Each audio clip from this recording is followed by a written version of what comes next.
Hi there, and welcome to another episode of Ronan Nazrin Talk. I'm Solitary Ronan from Solitary Ronan Films, And I'm the other guy. and we are going to talk about two more Bergman films today. We're going to discuss To Joy from 1950 and Shame from 1968. So we're And going to start with To Joy. yeah, and I've called this episode Bergman Hates Musicians. Yes, the way Because it's actually worked out is I the thought you were two being film intentional. choices. I thought you were doing Yeah, it intentionally. I thought, well, he's been clever because I chose Shame and you chose To Joy. I thought, yeah, because I chose Shame first, so I thought, when I saw the films, I thought, oh, he's trying to be clever here by having something that's linked. yeah. I would never try and be clever. So it was like a total flip. Yeah, total fluke. Alright, well, I thought you were being clever. You should have said, yeah, I wasn't clever. Yes, it But, was. It was a grand plan from when I started 2 years ago, just for this episode. yeah. Yeah, no, I hadn't actually seen To Joy, but I'd seen Shame. But To Joy was one of the ones I had not seen. This was the other ones. Yeah, I hadn't seen both of them for years. Yeah, Well, To Joy from 1950 is weird because you think it's, well, for me, it's kind of the better version of Summer Interlude. So you would yeah, think that it came after Summer Interlude, but it actually came before Summer Interlude, bizarrely, because Summer Interlude was 51. yeah, Um, Again, it tells the story of two musicians. It also uses the same device of the flashback, which you would use in Summer Interlude. Not going for a spoiler alert or anything, but the woman dies when her kerosene stove explodes, which sounds really nice. Um, and then the husband looks back on his marriage to her in the flashback. yeah. Uh, yeah, I mean, it's weird 'cause this is one of the films it's hard to get hold of before. Like, I never can ever find it, really. Yeah. I mean, how did you see it years ago? Just saw it in DVD or something? Yeah, I think I had it recorded off the television on one of BBC's Bergman seasons or whatever. Alright, I'd never seen it. I just never tried to see it till now. It's one of his early funny ones. Yes, yeah. It starts off with a wife being killed by a stove, you Yes. know, and her husband's a total scumbag, and yeah, it's a poster for misogyny. This one, Yes. yeah, I mean, I would. Is he slightly less of a scumbag than the guy in Summer Interlude? Or more of a scumbag? It's. what the guy in this one? Oh, Yeah. he's much more, but I'm not sure if it's to do with the actor or the writing because it's. I think they're. I think Bergman's writing a character that if played right would have been more interesting. But I think the actor playing him was too broad. He never got what the part needed. I don't think he. I get the feeling that Bergman wasn't quite so sure about dealing with actors yet. I think he was good with actresses, but actors, I think he was still a bit. Wasn't quite Yes. sure how to deal with them. And this guy, I just felt was too broad, too theatrical, and he was kind of giving the kind of performance that they would be making fun of in the one we saw about the circus coming back to town. Yeah, Sawdust and Tinsel. Yeah, it feels like they're making fun of the kind of performance this guy's given in this film. Yeah, because let's be honest, there's probably a reason why he did have regular actors once he found them. Yeah, Um, yeah, because I think this is the worst performance I've seen in the Bergman film. This guy, I really think he's not up to stuff, and yeah. he's surrounded with people who are so good that it makes him look worse. Yeah, obviously the wonderful Victor Stronstrom is the conductor. Everybody gets a voiceover at some point. Even Victor Stronstrom gets a voiceover. Yeah, Um, there's an early performance by Erland Jofferson. He turns up for a few minutes, yeah, but and sorry. and I was just going to say, even Bergman turns up in a hospital waiting room, sitting at the back, doing Yeah, a Hitchcock impersonation. yeah, but maybe that's the thing. All the supporting characters are good, everybody's good, Yeah. but the lead just is too big. It's just like it needs to be toned down slightly because I remember the first scene. I hated him, and I was like, "Oh God, I'm stuck with this guy for the rest of the film." Yeah. It's like, "Oh no!" And He's I not the one think, that dies. yeah, I know. The thing is, once the actress starts to warm up, once the actress starts to stuff to do, lead actress, she's good. It's she carries the scenes a lot of the time. It's just whenever she's not on screen that the film, I think, kind of isn't as good as it could have been. Yeah, it's Maj Britt Nielsen again. And again, she's the best thing in it. Just the same with Summer Interlude, the female character was the best thing in it. Yeah. But I think it's something because it was a female character who's carrying it. In this one, it's a male character, and the male character just isn't working. But I still like this one better than Summer Interlude. Yeah, like I said, I think this is the better version of that, using the flashback thing. I And still, I excuse me. still don't like the flashback. I still think the flashback, you don't need it.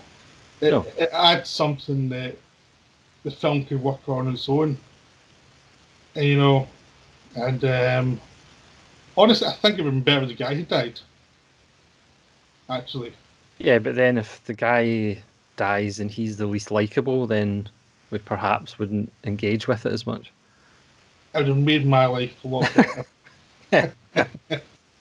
No, but I think it would have been interesting if the guy had died, we did all those mistakes, and then when he finally got his head straight, then he dies. It would have been a more interesting Yeah, juxtaposition. perhaps. Yeah. I think, because I think the wife dying just like it just feels like, well, that's a bit cruel. Like she can through this stuff, and then she dies, and it's like, yeah, life can be horrible that way, but I don't think the film could earn that death.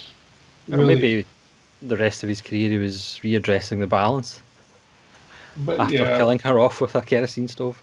yeah, I think it was just the thing with that guy. I just think he was going to fall back into his bad habits, Yeah, really, because he was so self-important and so awful. But the character was awful, right? Intentionally awful. You're meant to not like him, but the performance just pushed it further over the edge because the yeah, first scene when he's doing the big speech, you're seeing about how egotistical he is. I mean, that's a character thing, but that becomes the performance where you don't get a sense of anything below the surface that could have been complicated. yeah. Because obviously, if Gunnar Bjornstrand or Max von Sydow would have been playing it, then it would be a completely different film. You'd have seen both sides of the character, like why did she fall for him? Here, I just think, well, why did she fall for him? What was Yeah, because she was presented as a woman who had had a bad marriage already, and this feel for him is like, are you a masochist? Are you into this? This is your thing to fall for people who are just weak and dubious and horrible? Because it was just weird to understand why she yeah. I would. mean, obviously, there's the other thread that runs through quite a lot of Bergman's films as far as the role of the artist. And obviously, this guy is desperate to be this amazing musician, but he's actually not that amazing. But he doesn't kind Yeah, of realize that. and And everyone else Bergman does. and Bergman kind of, that's a common theme of the role of the artist. And if you're a great artist, does that mean you can be a terrible human being and vice versa? Yeah, I like the idea, but I think that's what kept me through. His idea was that this guy was not as good as he thought he was. That was interesting, Yeah, but and I think I gave it an engine that they sort of actually didn't have for me because this guy was so delusional, and you could just see him.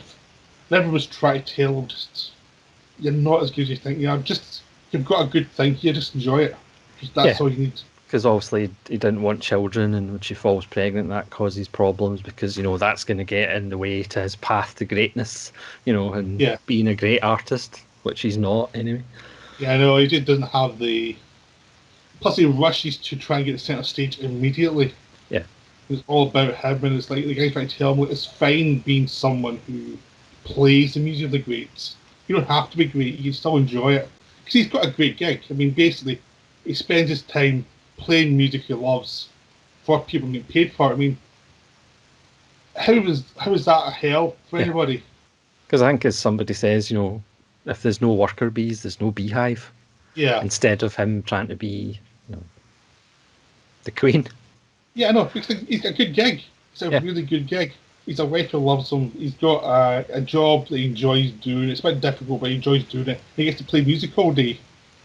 I mean, yeah, what's the downside to that? Man, that's most people have been exactly. really happy with that one. That's a great gig. So everybody's good, but this one terrible actor whose name I can't remember. No, I can't remember either. Stig And I think Eriksson? No, uh, I think he's doing mediocre. He's not bad. He's just Hanging Fire is bad, but he's just mediocre. He doesn't really understand. Like he thinks during the scenes where he's being egotistical, he does give the impression of he thinks as an actor he is that level. You know what I mean? yeah, I think we're just so used to seeing Bergman films where the acting is just top notch. So it's kind of jarring sometimes in these early films where sometimes it's not.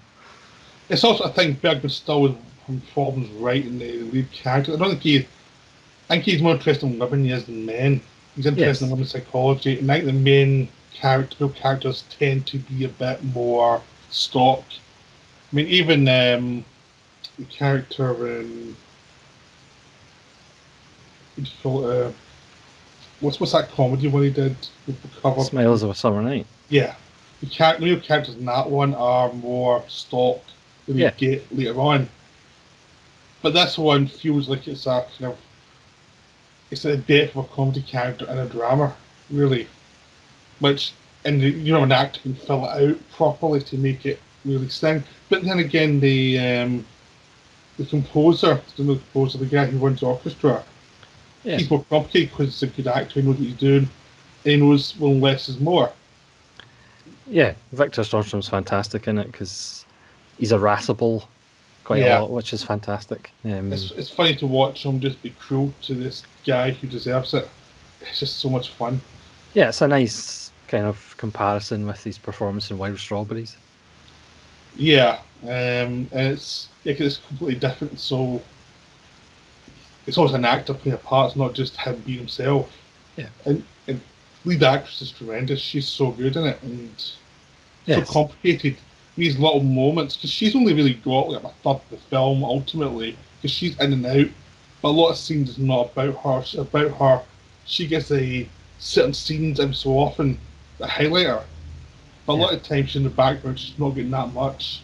Or she has to be nice, and it's probably not like much of a challenge for the actress to play it. A Yeah, lot of because times. even when she's alive, we follow the guy when he's having the affair with the younger woman who's married to the old guy and he's living. So even when she's about, she's not actually on screen for as much. Yeah, and I liked the actor playing the cat a lot more than I liked the actor playing the good character. Yeah. Well, the guy who was like the meant to be the selfish sellout type of thing who didn't care. He's like he's much more fun actor just to watch. Yeah, he had a relationship with Martyr before Yeah, the other guy turned up. yeah, I know, and it's just yeah, I guess he's a bashing actor. I think because we're bashing actor because the film could have been really good for a different actor. Like it was almost there, but it was a good setup. It was a really good.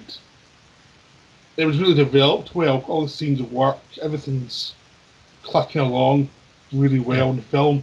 Apart from this one performance, it just kind of because the first 10 minutes I thought I was in real trouble. Then the guy tones it down a little bit more, but you never quite get the sense that he's understanding what the woman's saying a lot of the time.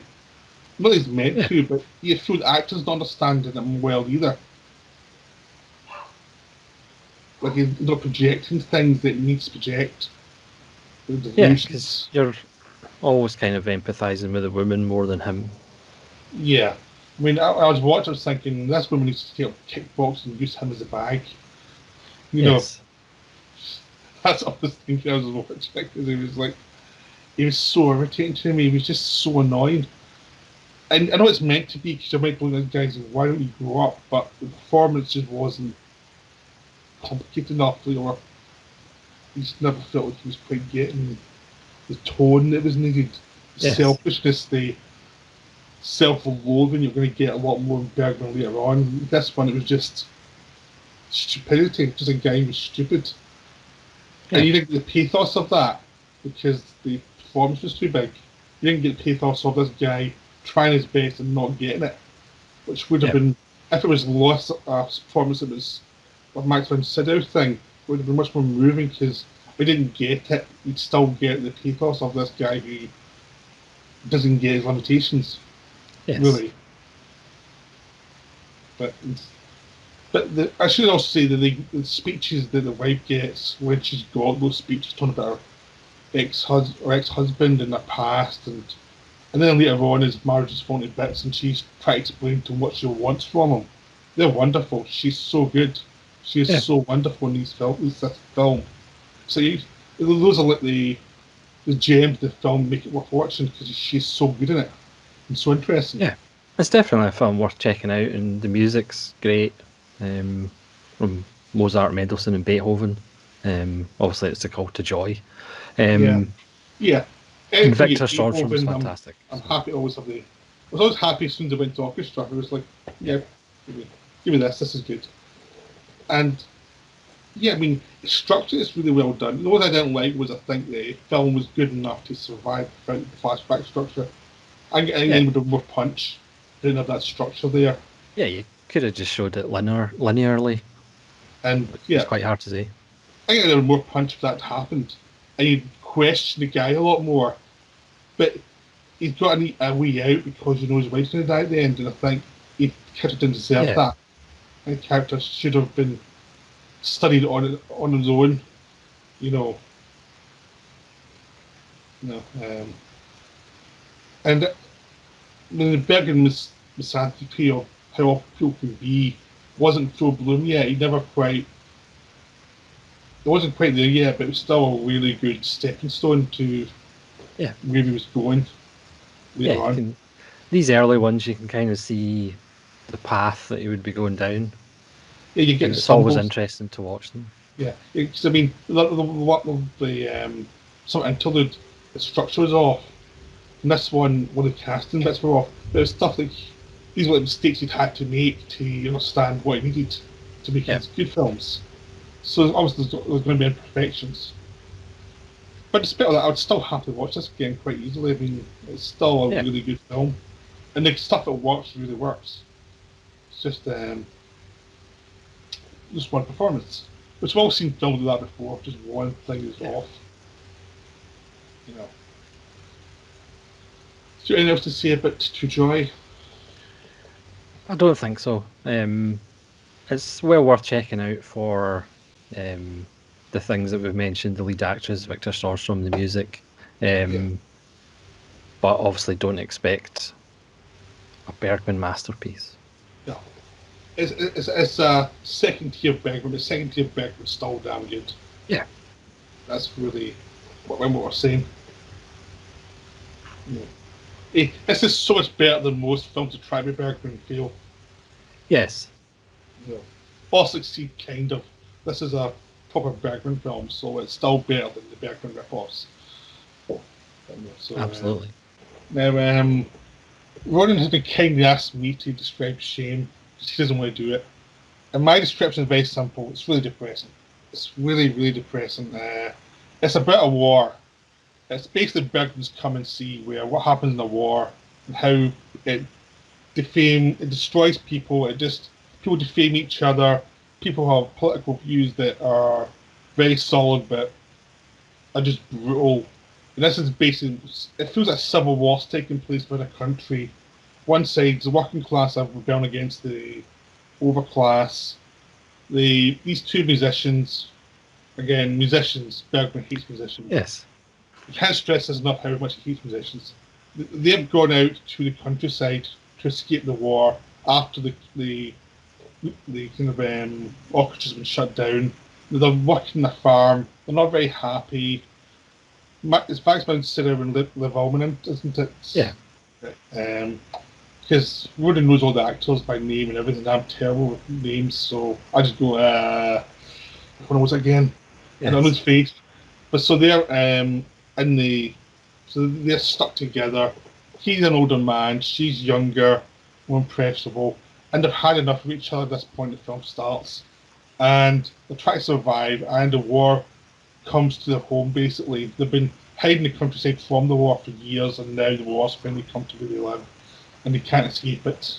And it's what happens to them during this war as the war comes to their home, and the political sides that people take, and how neither side is going to lead to survival ultimately. Because no matter what side you take, you're probably going to die. So that's Bergman's taking war. You're going to die horribly. Don't bother choose a side, but even if you don't choose a side, you'll be killed anyway. So Yeah, I think that's perfectly summed up. I just love the way he doesn't go into the exposition of who the sides are. It doesn't really matter. It's just two sides. yeah, It does have explosions for you action fans. This is Bergman's action extravaganza. yeah. But in this one though, if you get an explosion, you get some child lying dead to remind you how Yes, horrible it is. yes. Um, yeah, it's one of those beautiful horrible films. Yeah, That I would classify it as. Again, characters in it change sides to their benefit. There's a kind of character who we initially see at the start who's fishing, and then he kind of fills different roles throughout the film, um, until at one point he's almost an executioner. Um, it's a difficult film to watch. It's a hard watch. Bergman was in a pretty dark place at the time. The film after would be Hour of the Wolf, which is another laugh riot. Um, yeah, I mean it's there's not that much as far as plot to talk about. It's really just mood and atmosphere and dread. Yeah, it's pretty impressive. yeah, yeah. This is a film when I saw it. I saw it like 15 years ago. It's the first time round. And I heard it was set in a war, but I thought, okay, that's fine. I've seen war movies. This one was just depressing. I'm just like, I mean, you don't know what you're in for. You're going to get brutalized this film because it is so much more depressing than you think it's going to be. It's like he's Yeah, not. He's just refusing to, pick it up like at all. He's just not going to do it. He's just going to keep yeah. telling you how horrible war is. When they try to escape from their house and they're debating whether they take the chickens or do we kill the chickens, and it's this And then it wrong doesn't kind work. of long running thing about the Yeah, chickens. And then obviously when other people arrive, yeah. it ends badly for the chickens. I know, and Von Sydow was meant to sort of carry his terrible at it. He always didn't do Yeah, it. I want to say, Max von Sydow plays a character that's almost on par with a character from Pure Joy for being utterly dickish. yes, But maybe he does things that are much more horrible in film. But because it's Max von Sydow, it's a more complicated character, so you don't yes, feel utter hatred for him. But he is. If there's anyone who's the villain in this film, it's von Sydow, ultimately.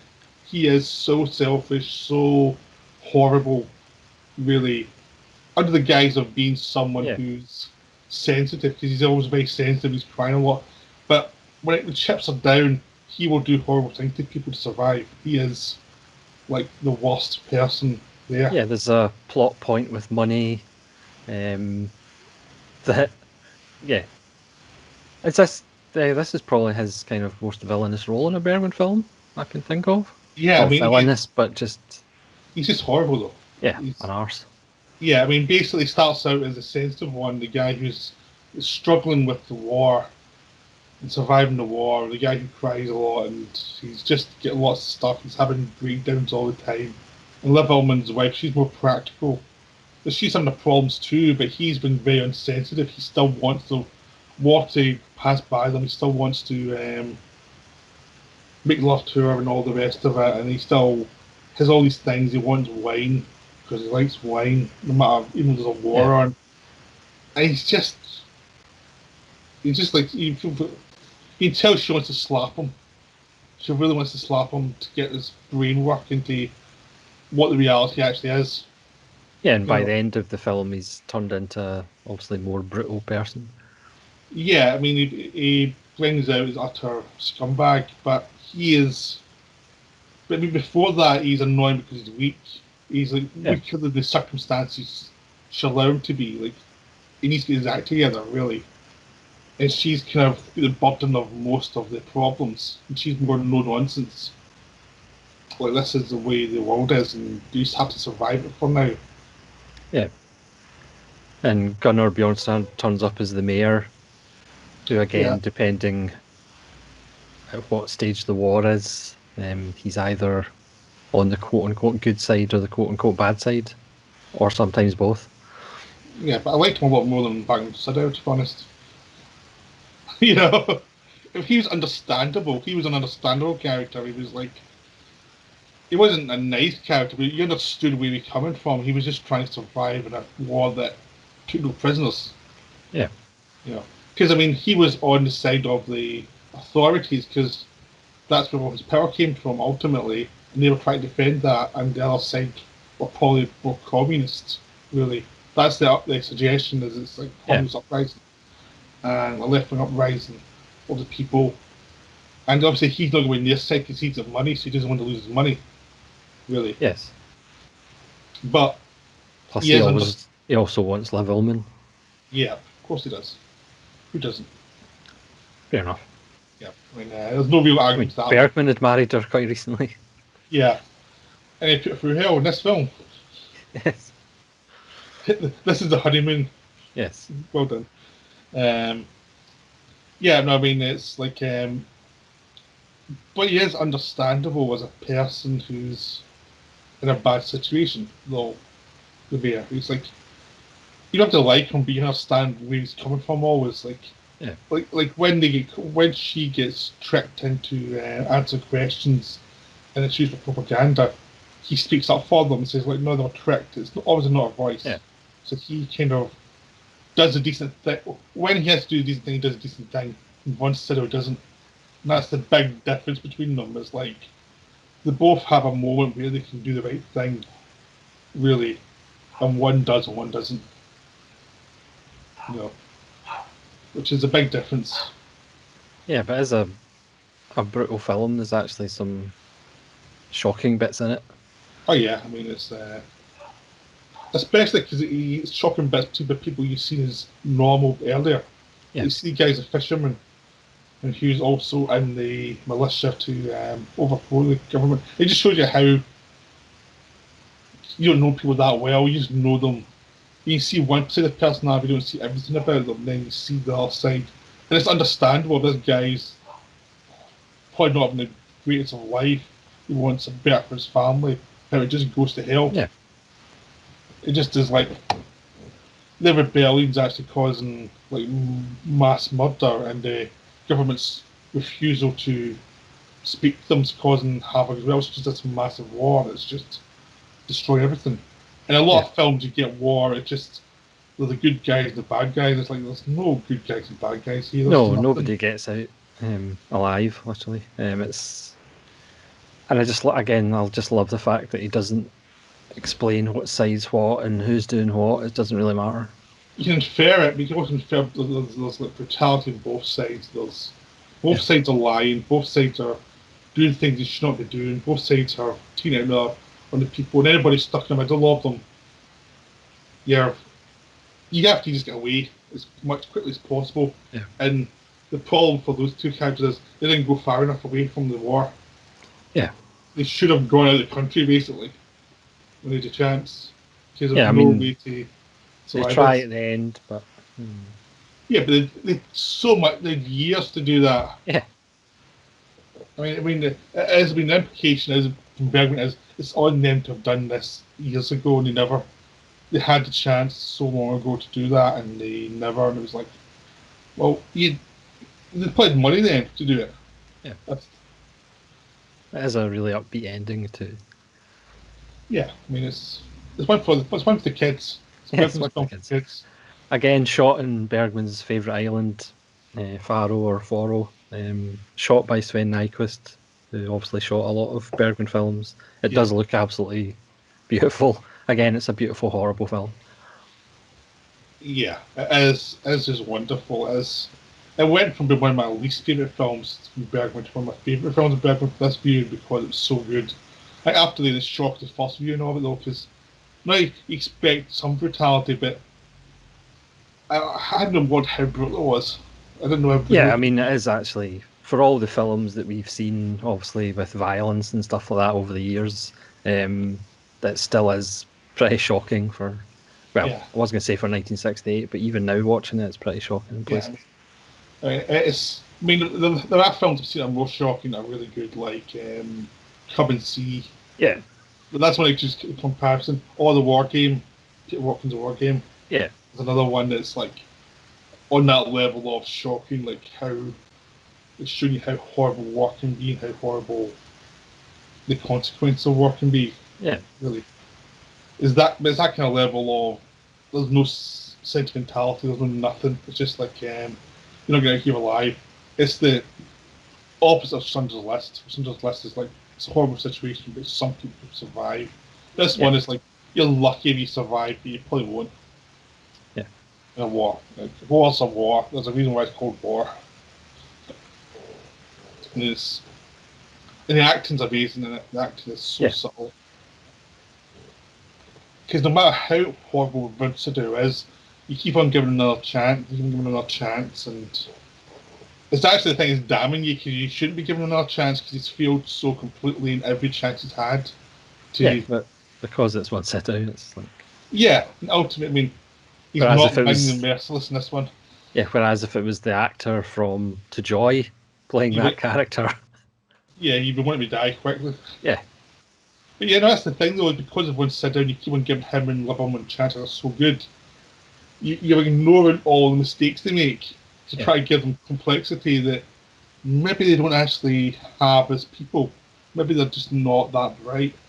But yeah, it's about the tragedy of this situation. Like she's obviously hoping he knows he's an few ideas and he doesn't. And I think she trusted him more than she would now when the film started. I think when they went there, she trusted him. He had an idea that maybe it will yeah, work. And now, between the film starts, it's like this idea of stupid. What the hell is he thinking? What we're doing here? Like I think she wants to get out from the off. And she wants to leave from the pretty much yeah. off. She's Like the you one that's said, always saying leave. Let's leave. Let's yeah, leave. yeah. Like you said before, his choice. He's going to fix the car himself rather than get somebody else to fix it, but he's got no clue how to actually fix it. Yeah, and she's the one who's actually managing the farm and getting the business, and she's the one who's always organising it all and getting up early, getting him up early to get everything done. If it was up to him, he would be doing a lot less, and it's like and they're like two people who are suddenly forced to live in the land and they're not used to it, and Yeah, she's adapted and he hasn't really. I mean, for me, if I gave half stars, I would give it 4.5 out of 5. But I don't do halves. So it's probably a 4. But I can see by rewatching it, it could easily be a 5 over if I watch it again. Well, I'm going for a five. It's a five for me. I think it is so good. Yeah, It's so brutal. It's so horrific. I think it just works so well. But it's not a film I'm going to be watching anytime soon again. no, Like, it's I don't not. even. It's not. It's Saturday night. Let's watch Shame and Come and See in a double bill. No, it's not that kind of film. It's a film you watch when you really want to watch it, but it's not a film you're going to put on. You know, it's a film you watch and you think, awesome, Samata was a fun film. Yes. You know, I know I butchered that, but my tongue's not working. My sore throat. Just give me a break. I'm struggling through this one a little bit. I'm sure everybody thanks you for it. Yeah, I'm no hero. uh, Just like Max once said. yeah, I'm the Max Minster of this podcast. I'm someone Yes. you should secretly hate for being weak and horrible. Yeah, but the thing is, when the wife has sex for money with the mayor, and then Winston keeps the money, even though the mayor's going to get shot, that is Yeah. that's so hateful. You just want to, and of course he's up and cries and Yeah, feels but the sorry thing for is, himself. again, I think because it's Von Sydow, you're not expecting him to do that somehow. I You know, would you expect him to do the right thing because it's Von Sydow, but and he doesn't. He does the exact opposite, and it's like, and then he kills the soldier as well for the yeah, stuff, and it's like, oh god, he's just gone. He's crossed over from weakling to total psychopath. Because by the end, he's a total psychopath. There's no human redeeming features to him at all. I mean, if they survive, she'll leave him instantly. Yeah. You know. Yeah, Like, she's horrified. Sure. Yeah, but obviously they're not going to survive. They're stuck in the water at the end, and it's like, pretty obvious they're going to die. Yes. But they have that amazing scene with all those soldiers in the water and they're pulled Yeah, through it. that's just absolutely beautiful, but horrible. Yes. And I love how one of the characters just slips out the boat. I know. I just love that. He's just given up. The whole country's given up at that point. The whole country's just collapsed into nothingness at the end, which is a metaphor in the boat. Is the whole country's just like that. It's like we went 2 miles over, you'd see another couple like them who are doing the same stuff and who are through the same stuff, and it's just like. And you see all these things when they're arrested to start with. You see this idea of them, all these other people are doing even worse than them. It's like they're still the privileged ones in this. Yeah. I mean, how bad there's people lying on the floor and he's dead. You drag him out. You don't want him smelling. Yeah. And it's like, Jesus Christ, that's so brutal. And this is in a town you saw earlier and everyone was still kind of civilized, and then it's just gone to hell over a few weeks, it seems. Yeah. It shows how horrible war is. Doesn't take much. No. I was trying to think of a smart ass joke, but I just couldn't think of one. Oh, I mean, it is a shame if you haven't seen it. It's a shame if you haven't seen Shame. Yeah, because it is one of the Bergman films that you just need to see. Yeah. And the reason why it's called Shame is the shame of war. You feel kind of shameful watching it as well because it kind of kicks in the face of what would I do in war? And you realise you probably you'd be like one-sided probably and be utterly slaggy. I mean, that's the ultimate shame is they're telling you will build these characters and you will be awful. Yes, this idealized view of, everybody would turn out to be a hero and stuff, and it's just, no, it's not really, that's not reality. Nobody does that. No. Yeah, it is a wonderful film. It is like, it's one of the good things about doing this series is you make yourself rewatch something like this and like, oh yeah, this is something special. Because I was dodging this one. This one was the one in the collection that was like, I wanted to see Shame at some point. I don't want to watch it again. Yeah. I just thought I'm just going to get over with. I will get over with. I was quite glad I watched it though because it was wonderful, but still traumatic. Yeah. But then, obviously that's the intention, and it was successful. Yeah. There's nothing worse than making like a war film or an anti-war film and then making it just completely unforgettable and just mediocre and pointless. Yeah. If you want to feel like someone just smashed a shovel in your face, Shame's for you. Really. Yeah. If you want to feel sick about the human race and yourself, Shame's your film. Yeah, but it's also a perfect example, because obviously there's people that perhaps would say, oh, well, Bergman just made the same film 40 times. But through this series, we'll actually see that he obviously didn't, and Shame is a perfect example of that. Well, that's just lazy. People, they've seen the 3 films, and they've seen 3 films that are kind of similar over, like, God knows how many films he made. It's like, yeah, any director, there's going to be commonalities. It's just any director makes a film, there's stuff they like. But I suppose there's going to be a lot of differences as well.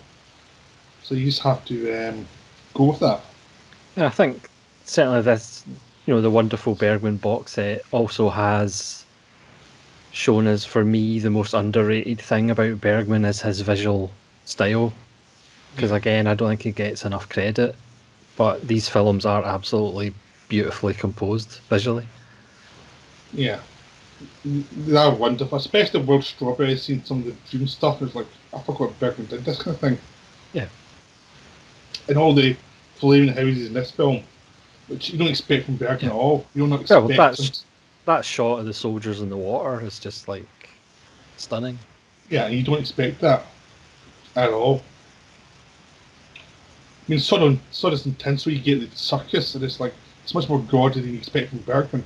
It shows you your expectation of him is based on a reputation that isn't actually accurate. Yeah. It's just a caricature. So it's yeah, Bergman's terrific, basically. Yes. That's how we're concluding. I mean, even his early films that don't quite work, again, you can see where he's going, and there's always something to like about them. But then when Yeah, you actually get fully formed Bergman, then obviously you can see he's different class. yeah, he's got actors who understand his work. He's got those actors who now can come in and do it the way he wants it done, so he doesn't have to. He also he gets a lot of silence from someone like Ron Sider or Liv Ullmann of them just looking. You Yeah. know, you see Liv Ullmann going out of bed and getting changed, and it tells you a lot of the character in a way that other actors wouldn't know how to do it. Yeah. She just is who she is, and that's it. Not to throw Cronenberg in, but again, very much like Cronenberg, once he actually got a bit better level of actors, because his early films aren't perhaps quite the full vision that he would Yeah, want, but then once he got better actors and slightly more money, then yeah. And he got a DP like Peter Siski who could actually shoot the stuff that he wanted, yeah. and it could become more of his kind of vision. That's why some filmmakers, like we've said before, it's more interesting when we see their early work that's perhaps not as polished compared with filmmakers who just come out the gate, with great films. Yeah, but some of those filmmakers don't last because maybe Yeah, they had key collaborators that they lost over time, and those collaborators were really important. yeah. You know, Well, the so reason Alan Parker stopped making films because his regular editor died. yeah, I was never really that big a fan of him in the first place, so I was never that bothered he stopped. No, but that's just an example of a Yeah, yeah, collaborator that died. yeah. I mean, a lot of Cronenberg's collaborators are now quite old, as is Yeah, Cronenberg, so they age out. I mean, yeah, but also Bergman stopped at a certain point. He just stopped. yeah. And he'd done what he wanted to do. It's like that's good too. You realise that's you've done it. There's not much more to do. Yes, there's a few people that could do that. Yeah, I'm fighting the same people. Not naming names. Yeah, yeah. So anything else to say about Shame? No, apart from I think it is one of the essential ones to watch, despite it being difficult. But that's Yeah, the point. yeah. And also, I now wish Bergman had made a Godzilla film. Fair enough. I just thought, Well, the humans would probably be more interesting, but yeah, I don't know what his Godzilla would be like. I just thought it was a silly thing to say at the end of Shame. Yes. Because We can start a narrative that was actually one of his unfinished projects. yeah, Godzilla movie. It's just because there's another big set of from Criterion the last couple years has been a Godzilla box set. I just thought it'd be Yeah. fun to throw Bergman and Godzilla together in one comment that will probably Either cause that outcries. Bergman doing a Bruce Lee film, but Yeah, end to the nausea. yes. All right, we'll stop before we get really silly. So Yes. we Go hope you check enjoyed these this. two out for different reasons. What? No, not editing them out. We're keeping these in. I want the hate mail. Fair enough. Uh, so yeah, we hope you enjoyed it, Yes, thanks for watching. and we'll be back soon. Bye. Bye.